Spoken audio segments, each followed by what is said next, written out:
Muy bien, pues buenas tardes. Muchas gracias una vez más por estar aquí. Entonces, como decíamos ayer, vamos a seguir con la liturgia, con la contemplación de Dios por medio de la liturgia. Y estaba pensando que para empezar esta sesión podíamos remitirnos a la pregunta que hizo ayer el Padre respecto al Ars Celebrandi. ¿eh? Yo efectivamente decía que no pertenece al magisterio de la Iglesia, lo que dice el teólogo Ratzinger, pero sí que me parece que el Ars Celebrandi es algo que nos implica a todos.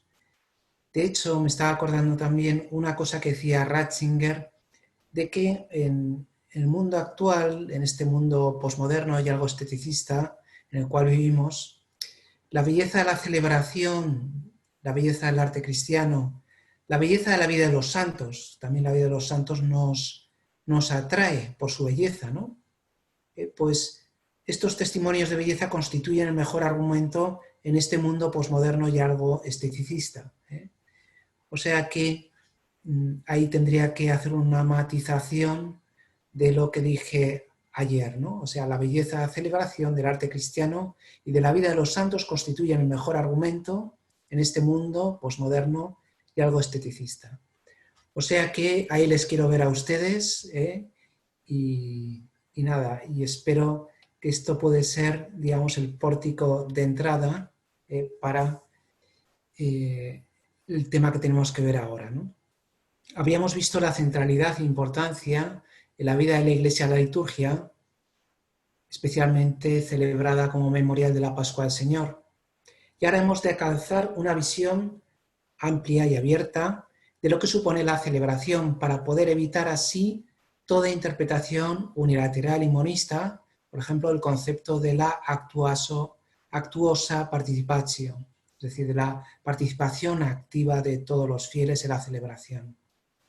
La liturgia la componen la palabra y el silencio, los cantos, la alabanza con instrumentos musicales y la imagen, los símbolos y los gestos que corresponden a la palabra.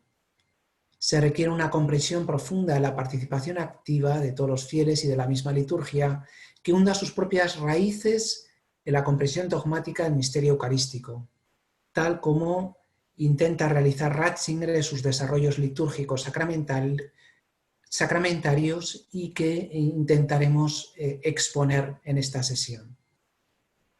Bien, en primer lugar, Ratzinger apelaba por un nuevo movimiento litúrgico. Habíamos visto ese movimiento litúrgico que hay a finales del siglo XIX, principios del siglo XX, en algunos países, también en España, pero dice, ahora hace falta un nuevo movimiento litúrgico, una nueva vitalidad de lo litúrgico en la Iglesia. Como hemos visto, en opinión de Ratzinger, la aplicación de la reforma litúrgica en algunos países había dado algunos pasos, incluso en contra de lo que era considerado la misma esencia de la liturgia y del movimiento litúrgico por el Concilio Vaticano II. Hemos de entender primero en qué consiste la esencia del espíritu de la liturgia para encontrar el verdadero sentido de la reforma. Es este un tema que ocupó también las reflexiones del Ratzinger perfecto, que no hemos de olvidar que siguió haciendo teología al mismo tiempo que desempeñaba este ministerio. Lo decíamos ayer, son opiniones personales, ¿no? He sido profesor durante muchos años, declaraba, y me gusta seguir de cerca el debate teológico lo mejor que puedo. Procuro estar al día y tengo mi propia opinión sobre la forma de hacer teología que a veces expongo en alguna publicación. A pesar de no tener un valor magisterial, esto no significa que dichas opiniones no tengan valor alguno. Tiene el valor que tienen todas las opiniones más o menos fundadas, fundamentadas. Las críticas de Ratzinger, afirmada por su parte Ricardo Blázquez, deben hacer reflexionar ante las posibles ligerezas, extravagancias y equivocaciones de las celebraciones litúrgicas que proceden de razones teológicas de fondo. A eso vamos, a las razones teológicas de fondo. Ratzinger no es un liturgista, pero sí evidentemente un teólogo que ama y que puede ofrecer su propia perspectiva al debate teológico del comienzo del milenio. Por ejemplo, ya en el conocido libro Entrevista e Informe sobre la Fe, del año 85, Ratzinger había expresado su preocupación acerca de la liturgia, dada la importancia que ésta tiene y por las consecuencias que este descuido podría traer consigo. Detrás de las diversas maneras de concebir la liturgia hay, como de costumbre, diversas maneras de entender la Iglesia, eclesiologías distintas, y por consiguiente a Dios y a las relaciones del hombre con Él. El tema de la liturgia no es en ningún modo algo marginal. Ha sido el concilio quien nos ha recordado que aquí tocamos el corazón de la fe cristiana, el corazón, órgano vital. La liturgia es cosa seria y requería la atención de un teólogo, pensaba él, que es a la vez prefecto a la congregación que custodia la fe, a pesar de no ser un experto liturgista. Como cristiano y teólogo denunciaba lo que le parecían algunas desviaciones. La liturgia no es un show, no es un espectáculo que necesite directores geniales y autores de talento. La liturgia no vive sorpresas simpáticas, de ocurrencias cautivadoras, sino de repeticiones solemnes. La liturgia obra una fuerza, un poder que ni siquiera la Iglesia entera puede arrogarse. Lo que en ella se manifiesta es el absolutamente otro que a través de la comunidad, la cual no es dueña, sino sierva e instrumento, llega a nosotros. Es necesario evitar los dos extremos, tanto de la preocupación y la falta de cuidado en la liturgia como de la rigidez y el ritualismo. En esto consistía ese nuevo movimiento litúrgico del que hablará más adelante, es decir, el volver en definitiva al verdadero espíritu del movimiento litúrgico y de las propuestas conciliares. De volver a la Iglesia el lugar que a la liturgia le corresponde. De hecho, en un encuentro que tuvo lugar en Francia en 2001, el futuro Benedicto XVI acababa su intervención con un aviso para navegantes y liturgistas. Una cosa sería resultarnos evidente: la liturgia no es un campo de experimentación para teorías teológicas, los experimentos con gaseosas, se decían. En los últimos decenios se ha pasado demasiado rápido de las ideas de los expertos a la práctica litúrgica, a veces también al margen de la autoridad eclesial, por medio de comisiones que se encargaban de difundir los puntos de consenso de aquel momento hasta convertirlos prácticamente en leyes de la acción litúrgica. Una liturgia a tavolino, ¿no?, hecha en laboratorio, hecha por los expertos exclusivamente. La liturgia tiene su grandeza en lo que es ella misma y no en lo que nosotros hacemos. Nuestra participación es ciertamente necesaria, pero también como un medio para introducirnos en el espíritu de la liturgia y para servir al que es el verdadero sujeto de la liturgia, Jesucristo. ¿Cuál es el espíritu de la liturgia en realidad? El libro que sin lugar a dudas más réplicas ha suscitado en el tema que nos ocupa ha sido El espíritu de la liturgia, del año 2000. Retomaba el título la famosa obra de Romano Guardini para realizar después una revisión a fondo de la reforma litúrgica aviada tras el concilio. Mi postura no es de oposición, había escrito años antes. Por un lado, propongo la defensa de los rasgos esenciales de la reforma contra la radicalización destructora y por otro, es una reflexión crítica sobre algunos aspectos. Siempre ha sido así. Una liturgia es un hecho vivo y debe responder a cada momento de la historia. Pero luego puede descubrirse que esa respuesta era superficial y que ha empeorado la liturgia. De hecho, se ha hablado de un nuevo inicio del movimiento litúrgico. No se trata de volver atrás con nostalgia, sino de retomar los verdaderos orígenes que Ratzinger considera posteriormente olvidados o por lo menos dejados en un segundo plano.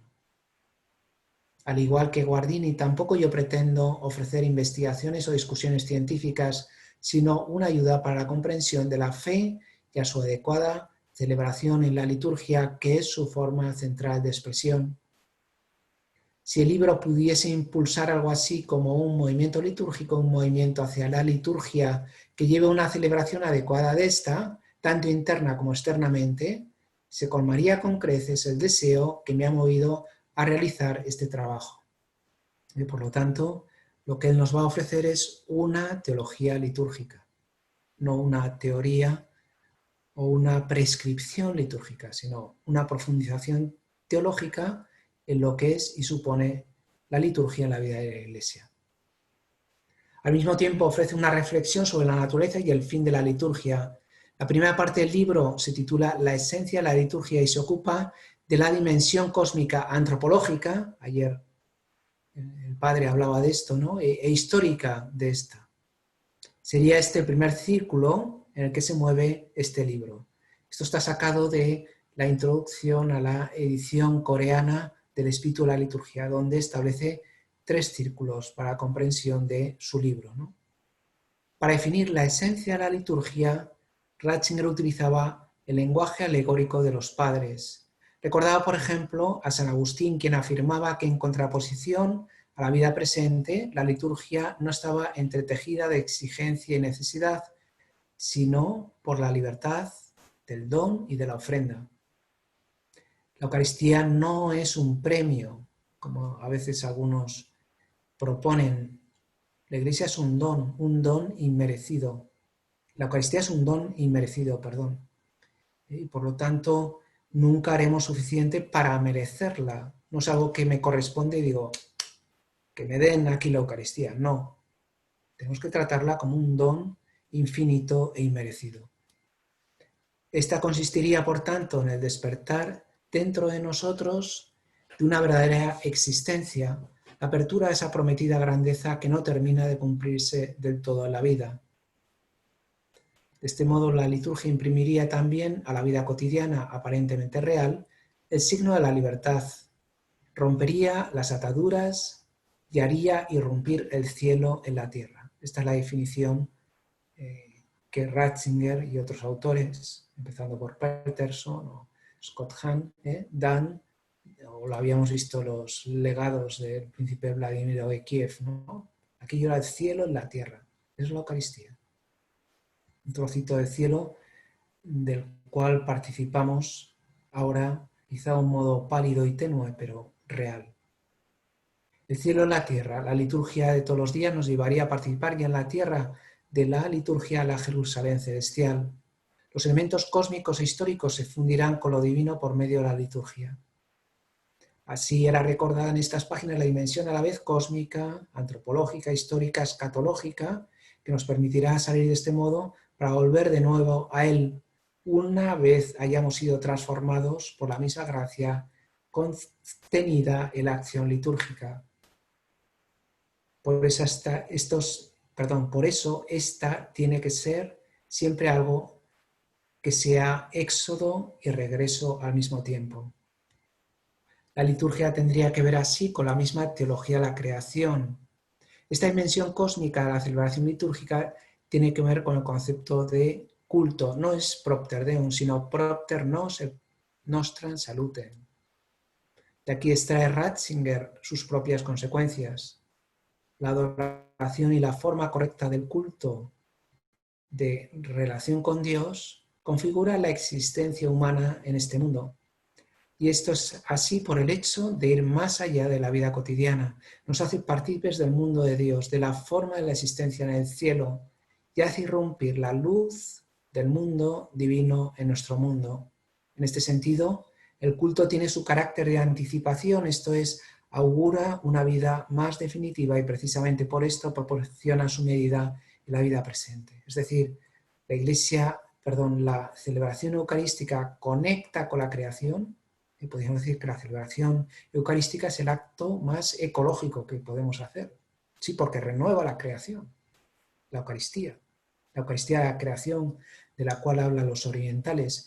Pero por otro lado, no solo tiene esa dimensión cósmica de conectar con los orígenes, sino también con el fin, una dimensión escatológica. Y por eso decíamos que es el cielo en la tierra, una anticipación de esa celebración de la divina liturgia en la Jerusalén celestial. La Eucaristía es prenda de gloria futura. Como vemos, Ratzinger insiste no solo en la dimensión histórica centrada en el evento pascual, la dimensión histórico-salvífica, sino también en esta dimensión cósmica de la liturgia. Tras establecer un paralelismo en el relato de la creación, concluía afirmando que la meta del culto y la meta de la creación es la misma: la divinización, crear un mundo de libertad y de amor. Con esto aparece lo histórico dentro de lo cósmico. El cosmos no es una especie de edificio cerrado, no es un continente que gira sobre sí mismo, en el que a lo sumo se puede desarrollar la historia.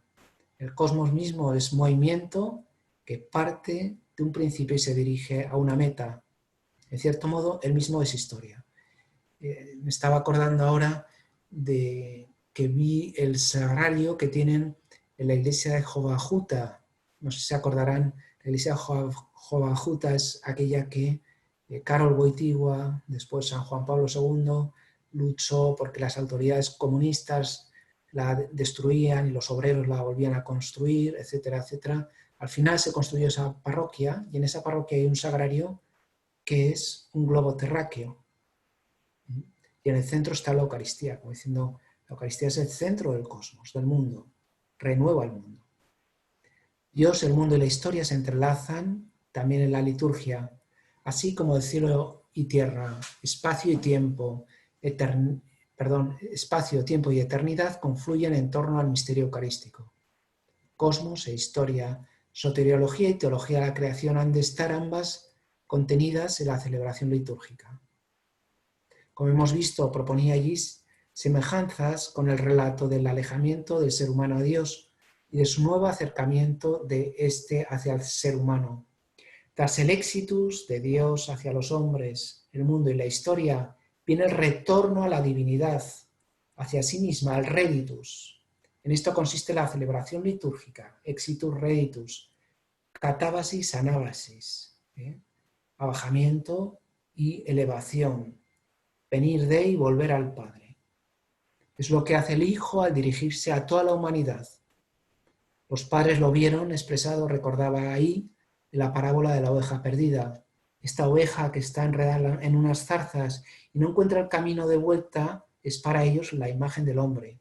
El pastor que va a buscarla y la lleva sobre los hombros de vuelta a casa, para los padres es el logos mismo, la palabra eterna, el sentido eterno que reside en el Hijo de Dios. De este modo, esa oveja sobre los hombros, se hace posible el reditus que lleva al retorno. Con esto el sacrificio adopta de modo natural la forma de la cruz de Cristo, del amor que se da en la muerte, que nada tiene que ver con la destrucción, sino que es un acto de la nueva creación que devuelve la creación a sí misma. Todo culto es ahora participación en esta Pascua de Cristo, en ese paso de lo divino al humano, de la muerte a la vida, hacia la unidad entre Dios y el hombre. Es decir, en esta imagen de el pastor que lleva a la oveja sobre sus hombros, vemos ese retorno del Logos eterno que ha sido enviado a nosotros y nosotros nos enganchamos a él, por decirlo así, y en ese reditus somos ofrecidos también nosotros como ofrenda agradable al Padre. Entonces, por lo tanto, la Eucaristía conecta no solo con lo cósmico, sino también que resume y contiene toda la historia de la salvación. Historia y cosmos íntimamente unidas en la celebración de la Eucaristía. El culto actualiza así la redención que ha detenido la caída del ser humano y le ha permitido dirigirse de nuevo hacia Dios, tal como estaba dispuesto en la creación, pero de un modo también más pleno. Creación y redención se contienen de igual manera en el momento litúrgico. Lo cósmico ocupa también un lugar importante en la liturgia, veíamos. Establece además un análisis comparativo con las religiones del mundo y en especial con el judaísmo. Serían estos los Kaisen o los núcleos, segundo y tercero respectivamente del libro. Tras ver los elementos comunes entre lo cristiano y el culto en otras religiones, ilustra Ratzinger la unión entre el Antiguo y el Nuevo Testamento en la historia de salvación, entre el culto judío y el cristiano, entre los sacrificios antiguos y el ofrecimiento del Cordero Pascual, a la vez que destacaba la novedad de la liturgia cristiana fundamentada en la muerte y resurrección de Cristo. En su memorial, el culto cristiano considera la destrucción del templo de Jerusalén como definitiva y teológicamente necesaria. Su lugar lo ocupa el templo universal del Cristo resucitado, cuyos brazos extendidos en la cruz se abren al mundo para acoger a todos en un abrazo eterno de amor. El nuevo templo existe y también el sacrificio nuevo y definitivo, la humanidad de Jesucristo que se ha abierto en la cruz y en la resurrección, la oración del hombre Jesús que se ha hecho una sola cosa con el diálogo intratrinitario del amor eterno. Es decir, por un lado, la Eucaristía conecta con lo natural y con las religiones, no cristianas también, que tienen esos elementos también de elevación de la mente a Dios, esos sacrificios. Todo lo humano, nada humano me es ajeno, dice la liturgia. Todo lo humano está ahí asumido, todo lo antropológico, todo lo cósmico.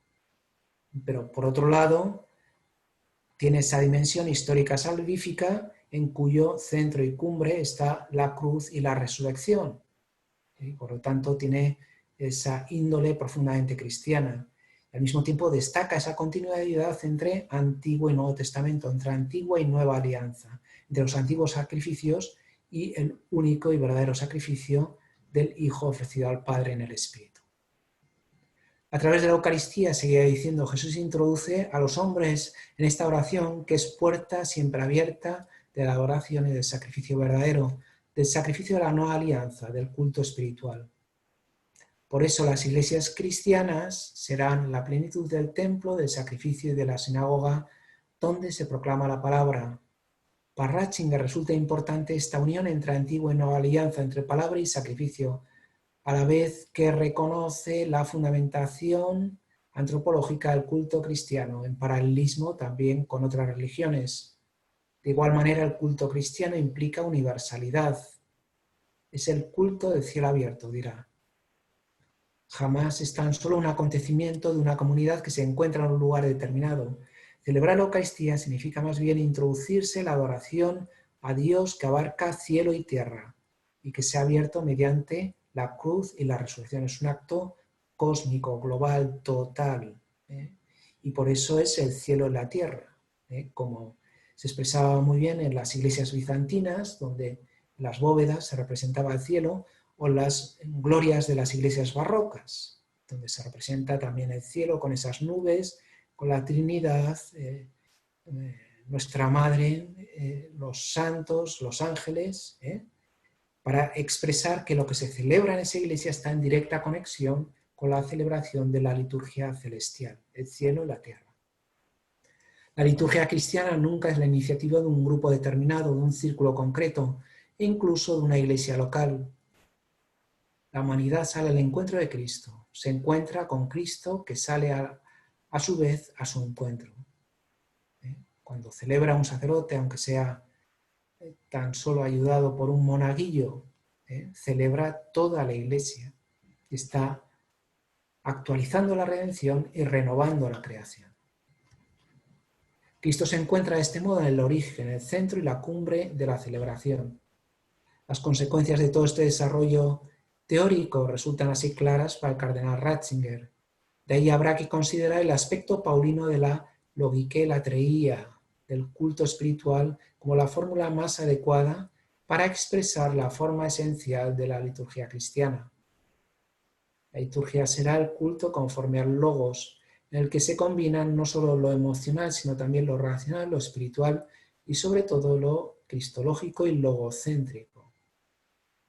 En este concepto confluyen el movimiento espiritual del Antiguo Testamento, así como los procesos de las purificaciones interiores de la historia de las religiones. La búsqueda humana, ¿dónde estás, Dios mío? Y la respuesta divina, ¿dónde estás, hijo de Abraham? Es descendente, que viene a nuestro encuentro, que se hace el encontradizo.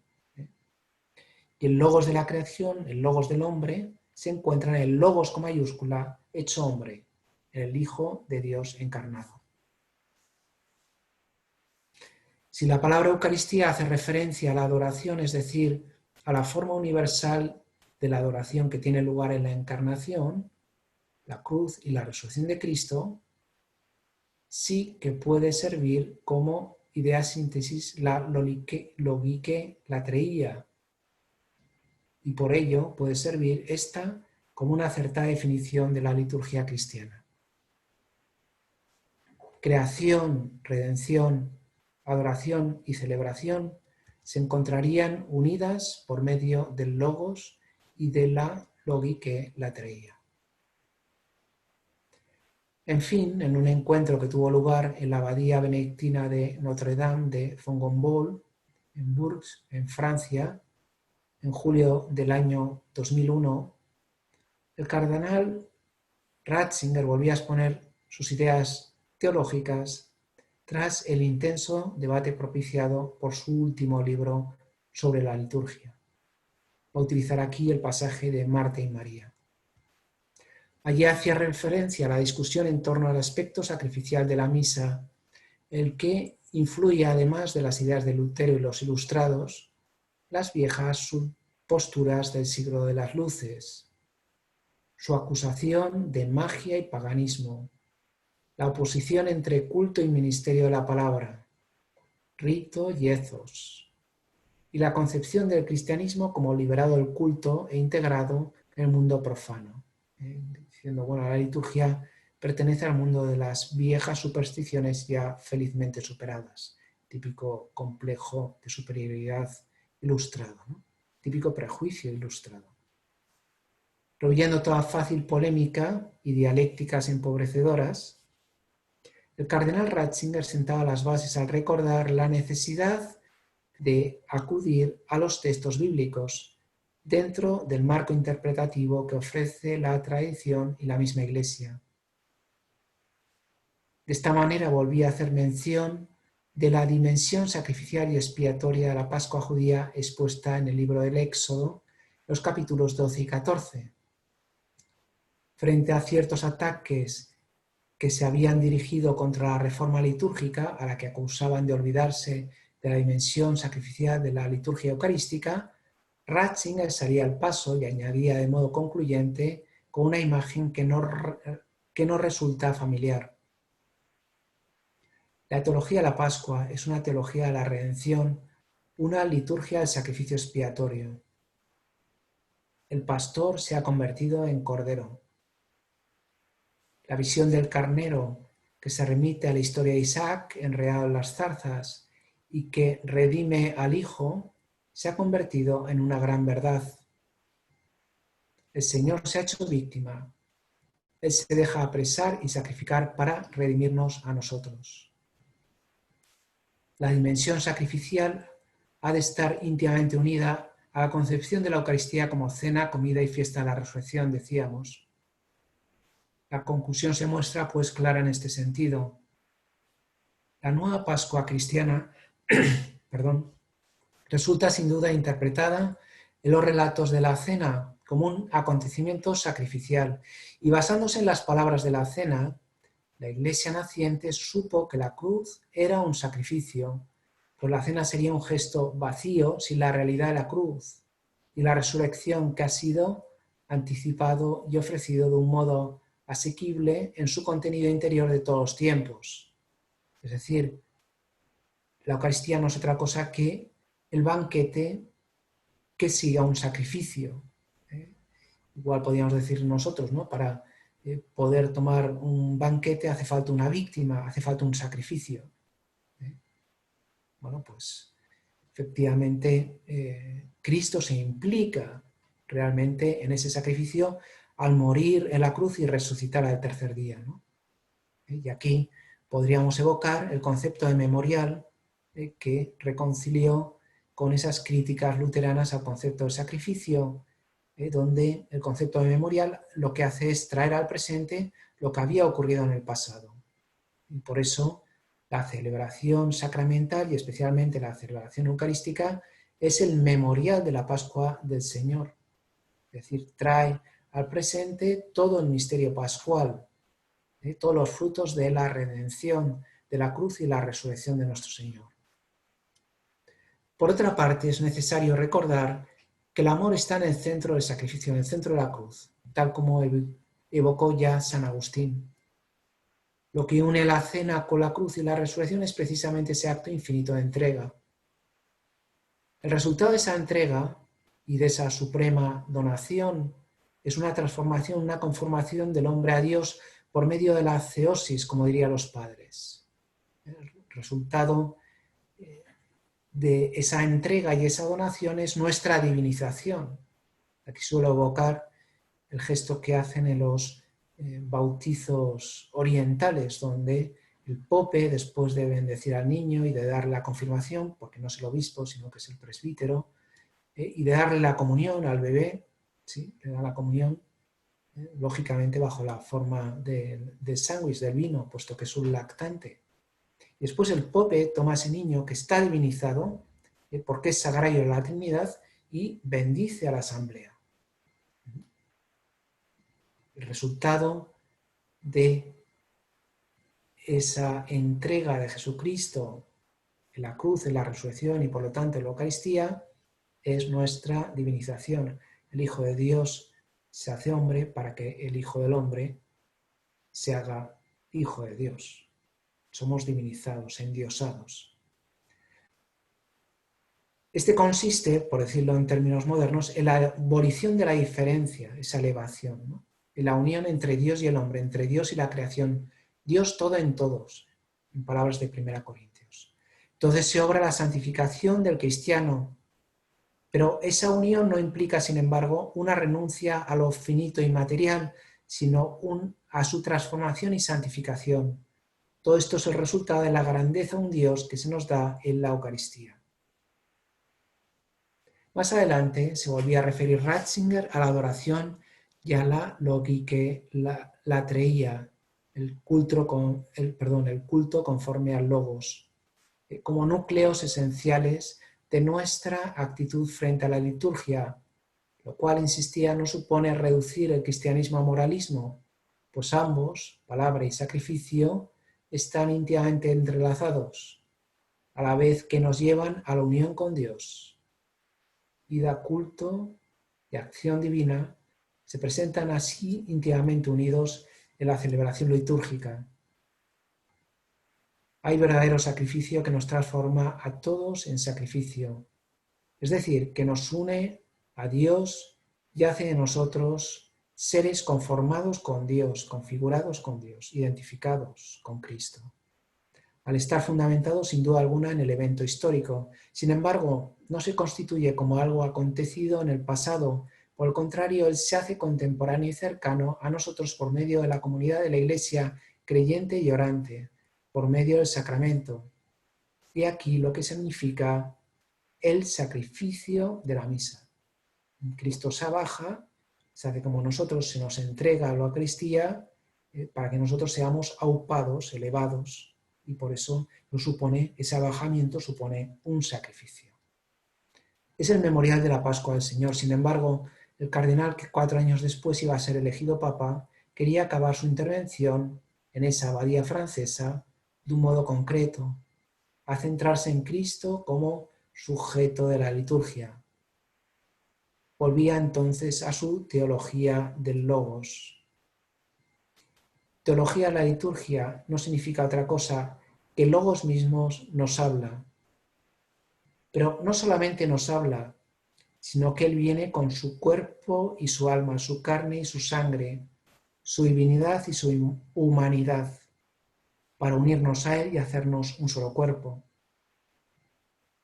El Logos encarnado, Cristo mismo, es el centro de la liturgia y de toda la vida de la Iglesia.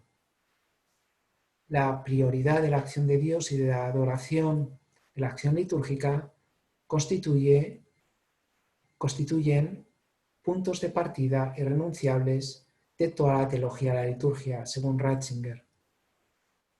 De la teoría pasa, sin embargo, a la práctica, a la acción litúrgica, y en la homilía pronunciada en la celebración que daba inicio a sus encuentros de Fongombol, abadía benedictina, al hilo del episodio evangélico de Marta y María, recordaba el entonces cardenal que a veces en la Iglesia nos ocupamos de modo prioritario de las cosas exteriores, reuniones, comisiones, discusiones, decisiones, papeles, hacer. Acuérdense de la pintada de la cual hablábamos el otro día, ¿no? Que se encontró aquel párroco, ¿no? A los que no rezan, Dios les castiga con reuniones. Y es lo único que se genera, ¿no? Por el contrario, invitaba más bien a dirigirnos hacia lo esencial e interior. Es la actitud de María, la hermana de Lázaro.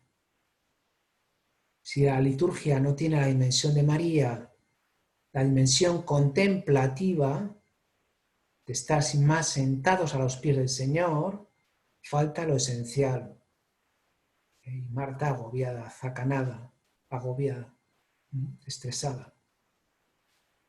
Por el contrario, si la liturgia es de verdad en este sentido marial, es decir, que sepa estar a los pies del Señor, entonces es cuando llega ese aire purificador que limpia este mundo. Una sola cosa es necesaria. Marta ofrece lo bueno, los dones que tiene en casa, y María le ofrece su escucha, su disponibilidad profunda, y al final el Señor no solo le da su palabra, sino que se da él mismo, presente con su cuerpo, su sangre, su alma y su divinidad en la Eucaristía. Esto es lo esencial de la liturgia. Nosotros ofrecemos nuestros pobres dones y Él nos ofrece el don más necesario, su cuerpo y su sangre. Y con su cuerpo y su sangre, la vida eterna, el reino de Dios y la redención. Pues muchas gracias. Hasta aquí hemos llegado y quería, por tanto, atenerme también a las consideraciones y preguntas que quieran hacer.